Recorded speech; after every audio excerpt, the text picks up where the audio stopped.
다자 구도가 아니라면 1대1 구도라면 국민의힘 후보가 무난히 당선될 겁니다. 대구시장 그 구도와 관련해서는 5월 29일 날 사전투표인데 사전투표 전까지도 3자 구도로 갈 수 있다. 주호영 의원이나 이진숙 후보가 모두 무소속으로 뛰겠다라고 할 가능성이 있다는 거죠. 국민의힘 후보가 정해진다고 하더라도 무소속으로 나가서 5월 29일 전까지 무소속 후보로서의 단일화 협상에 임하겠다. 국민의힘 후보를 다 포함해서 거기서 제일 높은 사람 뽑자. 이런 식으로 하면은, 왜냐면 3자 구도로 치러지면 당연히 진다고 나올 테니까. 그렇죠. 그럼 국민의힘에서도 그 저절로 끌려 나오지 않겠습니까?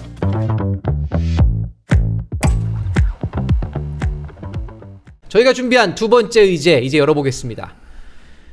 김부겸 전 국무총리 오른쪽에 정청래 민주당 대표와 함께 활짝 웃고 있는데, 지금 오전 10시 국회 소통관에서 김부겸 전 총리가 대구시장 출마 공식 선언했습니다.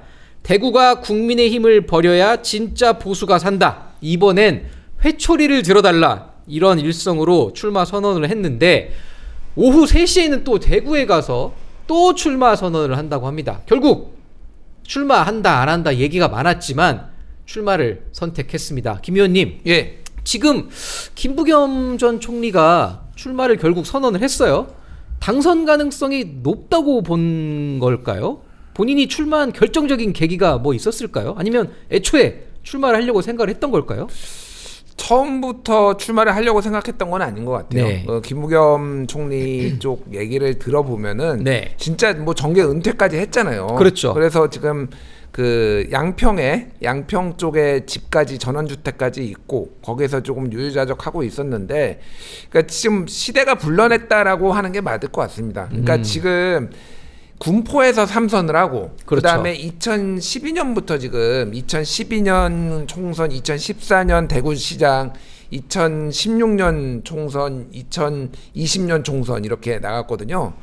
근데 그 중에서 한 번 딱 2016년에 됐죠. 그때 됐죠. 예, 수성갑에서 한 번 되고 나머지는 계속 안 됐으니까 지금 이 오늘 그 메시지가 지역주의 국복과 지역 균형 발전의 마지막 소명이다 이렇게 얘기를 했어요. 그래서 지금 그 어느 때보다, 그 과거의 어느 때보다 좀 해볼 만하다라고 지금 본인이 얘기를 했고, 어쨌든 본인이 지역주의 극복에 굉장히 많은 노력을 한 건 사실이잖아요. 그렇죠. 그 진정성. 그래서 어제 김부겸 TV에 올린 내용이 2020년 총선에서 해단식 해야 하는 거를 그걸로 내용을 올렸어요. 아, 거기에서 나는 이제 이 대구에 대한 이 애정 이런 것들이 있고 언젠가는 또 뭐 돌아올 거다 이런 취지에 또 할 일이 있을 거다 이런 취지의 얘기를 했거든요. 그거에 좀 이렇게 연장선상으로 봐서 뭐 저한테 만약에 돈을 걸고 하라라고 하면은 국힘이 이길 거라고 돈을 걸 것 같아요. 그래도 아직까지는요? 예, 그럼에도 불구하고 국힘이 이길 거다. 누가 되든 후보가. 하지만은 그 어느 때보다 해볼 만해졌다 이렇게 봅니다. 예. 뭐 김 의원님 얘기처럼 대구가 여전히 국민의힘에게 유리하다는 여론조사 뭐 있을 수 있지만,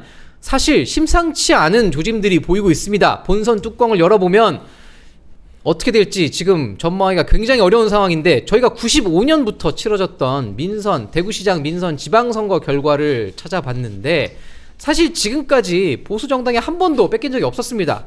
1회 때부터 저 문희갑 당선자도 사실 보수 성향 후보였고, 2, 3, 4회 쭉 한나라당이 독식을 했었고, 5, 6, 7, 8 전부 다 보수 정당이었죠. 무려 72.9%의 득표율로 당선된 적도 있었고, 권영진 의원, 저 때는 사실 박근혜 전 대통령 탄핵 직후였던 2018년 지방선거였던 터라 쉽지 않을 수 있다는 얘기도 있었지만 재선에 성공했었죠.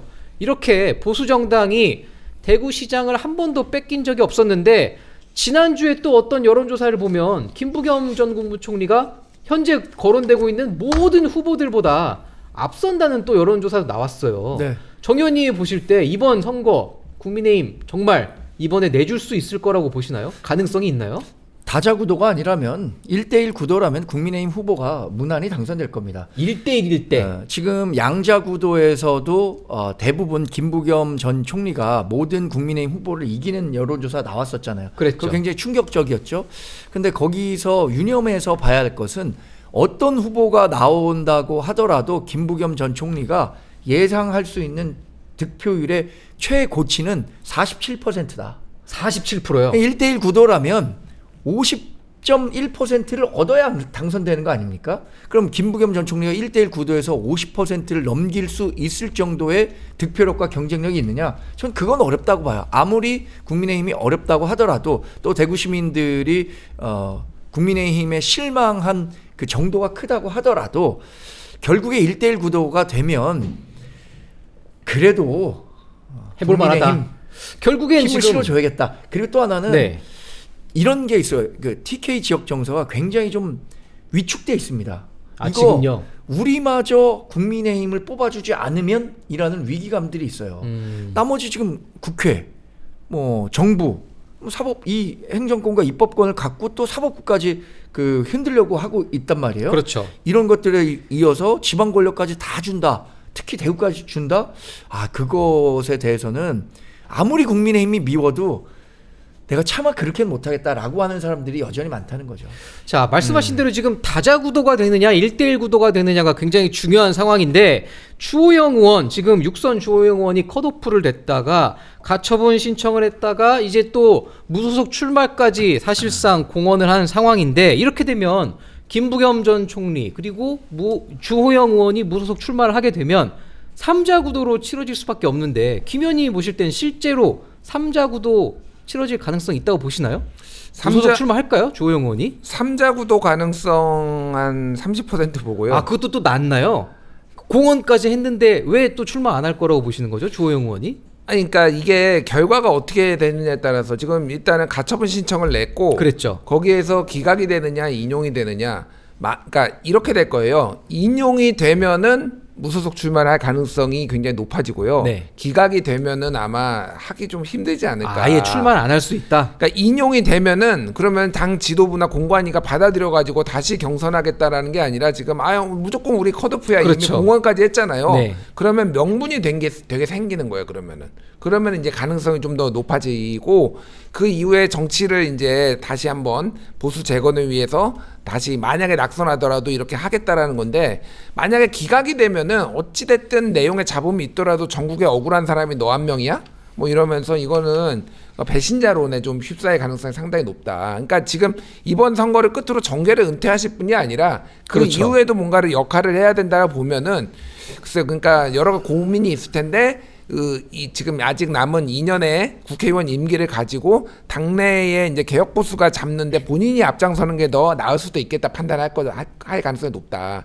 그렇기 때문에 안 할 가능성이 저는 기각되면 안 할 가능성이 높다고 보고 이번에 그러니까 되게 냉정하게 날카롭게 정광재 위원님이 분석해 주셨는데 2018년에 임대윤이라는 네. 이분이 이제 구청장을 하셨어요. 그러다가 이제 이게 열린민주당, 네. 열린우리당 쪽에 이제 입당을 하셨던 분인데 이분이 40%를 얻어요. 권영진 후보가 53% 얻을 때. 아, 그때 그 선거 때요. 예, 이때 근데 만약에 김부겸이 나오면은 한 40% 더 상회하는 45% 이상 받을 거다라는 건데 지금은 국민의힘에 대한 보수정당에 대한 심판세가 2018년보다 더 강해요. 지금은. 그러니까 얘들은 우리가 도대체 밀어줘서 뭐가 된 거냐라는 거에서 저는 어렵기는 하지만 양자구도에서도 김부겸 총리가 이길 가능성을 배제할 수 없다. 지금. 예. 자, 지금 뭐 근데 저는 네. 요 대구시장 그 구도와 관련해서는 네. 5월 28일까지도 3자 구도로 갈 수 있어요. 5월 28일이요. 5월 선거 29일 날 일주일 사전 전까지. 투표거든요. 5월 29일 날 사전 투표인데 사전 투표 전까지도 3자 구도로 갈 수 있다. 뭐냐면 주호영 의원이나 이진숙 후보가 모두 나 무소속으로 뛰겠다라고 할 가능성이 있다는 거죠. 국민의힘 후보가 정해진다고 하더라도 그 다음에 5월 28일까지 일종의 원래 당내에서도 경선을 하면은 여론조사 돌리고 해갖고 제일 높은 사람 뽑는 거 아닙니까? 그렇죠. 근데 그 길을 이진숙이나 주호영 의원은 갖지 못한 거예요. 자, 그럼 나 무소속으로 나가서 5월 29일 전까지 무소속 후보로서의 단일화 협상에 임하겠다. 국민의힘 후보를 다 포함해서 거기서 제일 높은 사람 뽑자. 이런 식으로 하면은 왜냐면 3자 구도로 치러지면 당연히 진다고 나올 테니까. 그렇죠. 그럼 국민의힘에서도 저절로 끌려 나오지 않겠습니까? 이대로 가면 우리가 지는데. 자, 그러면 무소속 후보들까지 다 불러서 그러니까 안철수 의원이 과거에도 이랬던 적들이 꽤 있잖아요. 국민의힘 후보와 밖에서 뛰다가 단일화 해갖고 단일화 후보가 나가는 걸로. 저는 그래서 5월 28일까지도 의지에 따라서는 주호영 의원이나 이준석 후보가 나 정말 무소속으로 뛰겠다 이렇게 얘기할 가능성도 있을 것 같아요. 그런데 지금 주호영 의원 같은 경우는 사실 현역 국회의원이기 때문에 저렇게 만약에 후보 등록을 해버렸을 땐 결국 그 지역구 보궐선거가 그렇죠. 이루어지는 상황인데 그러다 보니 한동훈 전 대표 얘기를 꺼내면서 이미 뭐 소통을 좀 하고 있다라는 취지로 얘기까지 했단 말이죠. 김 의원님이 보셨을 땐 그러면 실제로 한동훈 전 대표 측이랑 물밑에선 좀 교감이 좀 이루어지고 있을 가능성이 있다고 보시나요?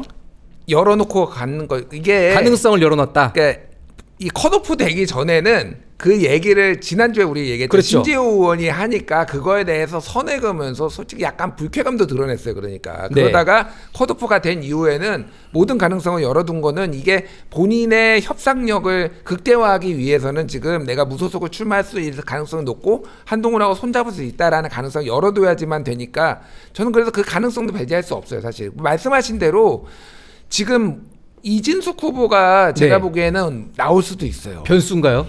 지금 이게 지금 당내에서 진짜 너무 많은 일들이 벌어지고 있는데 이게 네. 너무 썰들이 많아서 그러니까 장동혁 대표가 이진숙 전 방통위원장을 견제한다라는 얘기가 지금 세게 돌고 있어요. 쉽게 얘기하면 지금요? 캐릭터가 겹친다. 보수의 강경 보수의 이미지인데 여기가 더 투사 이미지가 강하기 때문에 네. 본인의 가져가야 될 표나 뭐 이런 것들을 이진숙이 가져가니까 그래서 나경원 의원이 네. 이진숙 보궐선거 공천 주라고 얘기했어요. 아예요. 예, 그렇게 본인이 의사를 얘기했어요. 그럼 나경원 의원은 지금 모든 시선은 지금 당대표 선거에 가 있거든요. 그러니까 장동혁이 또 나오거나 뭐 이럴 거를 견제를 하기 위해 이진숙을 미는 거 아니냐 이런 얘기들이 나오고 지금 그래서 제가 말하는 건 뭐냐면 핵심은 보궐선거에 아예 공천을 못 받을 가능성이 있으면은 이진숙은 지금 자리도 없잖아요. 그렇죠. 그냥 쉽게 나갈 수 있는 거예요. 그러니까 나 그러면 나가서 한번 받아볼게. 그래서 단일화 협상까지 한번 내 끌어볼게. 그래서 주호영 3자 구도가 아니라 이진숙 3자 구도가 될 가능성도 배제할 수 없다 지금은. 실제로 이진숙 전 위원장이 지금 공천 컷오프를 된 이후에도 흰색 점퍼에 흰색 띠를 메고 선거운동을 나섰습니다. 저희가 그 사진을 한번 준비해봤는데 지금 프로야구 경기가 벌어지고 있던 그 대구 현장에서 대구시장 예비 후보라는 저 어깨띠까지 두르고 나왔단 말이죠. 지금 사실 이게 이미 국민의힘 후보로는 나올 가능성이 없고 공관위가 뭐 재심을 수용할 가능성도 없어 보이는데 정 의원님이 보시기에도 실제로 이진숙 전 위원장은 결국 출마까지 강행할 거라고 보시나요? 가능성이 있나요? 저는 주호영 의원의 선택을 주시할 것 같아요. 일단 주호영 의원의 선택이 주호영은 먼저다. 어떻게 하나. 그래서 정말 다자구도가 되는 것에 대한 책임을 본인 혼자 져야 되느냐 아니면 주호영 의원이랑 나눠져야 되느냐 본인 혼자 져야 되는 상황에 간다면 굉장히 부담스러울 것 같아요. 더군다나 다른 옵션도 있잖아요. 보궐선거 출마라는 옵션도 있는데 다자구도로 돼갖고 대구시장을 민주당에 뺏기는 모든 책임을 자신이 져야 한다라고 하면은 못 나올 것 같은데 주호영 의원이 출마 선언을 해갖고 이미 다자구도가 형성됐어요. 그러면 그 단일화를 하지 못한 책임이 분산된단 말이에요. 그렇죠. 그리고 결국에는 3명이 단일화 경선을 하든 다시 한번 하자라고 한 명분이 생기기 때문에 전 주호영 의원의 선택을 이진숙 후보가 지켜봐야 될 거다. 관심 있게 지켜볼 것 같아요. 뭐 저희 시청자분들도 지금 뭐 레26아이님 극우는 이진숙을 좋아할 수 있지만 대구는 이진석을 싫어한다 또 이런 여론도 있고 실제로 이진숙 전 위원장이 출마를 할지 어떨지 뭐 알 수는 없으나 근데 심지어 지금 대구뿐만이 아니라 아예 경기지사를 한번 나와봐라 뭐 이런 얘기까지 나오고 있다고요. 당내에서는 이게 현실성 있는 얘기인가요? 그러니까 이진숙 경기지사로 나오라고 띄우는 거는 지금 네. 고성국 진행자가 고성국 씨요. 왜 그러느냐 이게 네. 욕망론에 좀 기초해서 보면은 네. 추론입니다. 고성국 씨가 그동안 관심이 있어 했던 거는 사실은 본인의 어떤 정치적 이건 유튜브의 영향력 이런 거를 이용을 해서 공천을 장사를 해서 컨설팅을 한다든지 뭐 이런 걸로 조금 수익 극대화를 그동안 해왔던 전례들이 있거든요. 그러니까 그래서 이것들을 보고 판이 예를 들면은 이진숙이 보궐선거에 나가면은 굳이 뭘 할 필요가 있어요? 그렇죠. 대구에 특히 보궐선거 나오면은 그런데 경기지사를 나가면은 이게 선거 비용만 한 50억입니다. 경기지사가요? 예, 국정 선거 비용이 네. 인구에 따라서 있기 때문에 대구보다도 훨씬 커요. 하긴 1,300만인데 지금. 예. 1,300 한 80만인가 그래요. 그러니까 1,400만 가까이 되니까 제일 많아요. 그러니까 선거 그렇죠. 비용이. 그러니까 이거에 대한 어떤 마케팅이라든지 이런 것들을 본인이 할 수 있어서 이렇게 미는 거 아니냐. 그래서 처음부터 얘기했던 게 서울시장 후보감인데 대구시장에 왔다. 아. 그러다가 전국구니까 경기지사 나가라. 뭐 이런 식으로 얘기를 하는 게 거기에 기초. 그러니까 이준석 위원장이 실제 굉장한 위기감을 느끼고 있대요. 이게 당연스럽게 대구시장 후보에 나가거나 아니면은 그 영남에 보궐에 받을 줄 알았는데 이건 지금 이용당하고 있다. 그러니까 세게 나오고 제가 그래서 이 무소속 가능성을 꽤 높게 보는 이유가 그거예요. 버려지면은 나옵니다.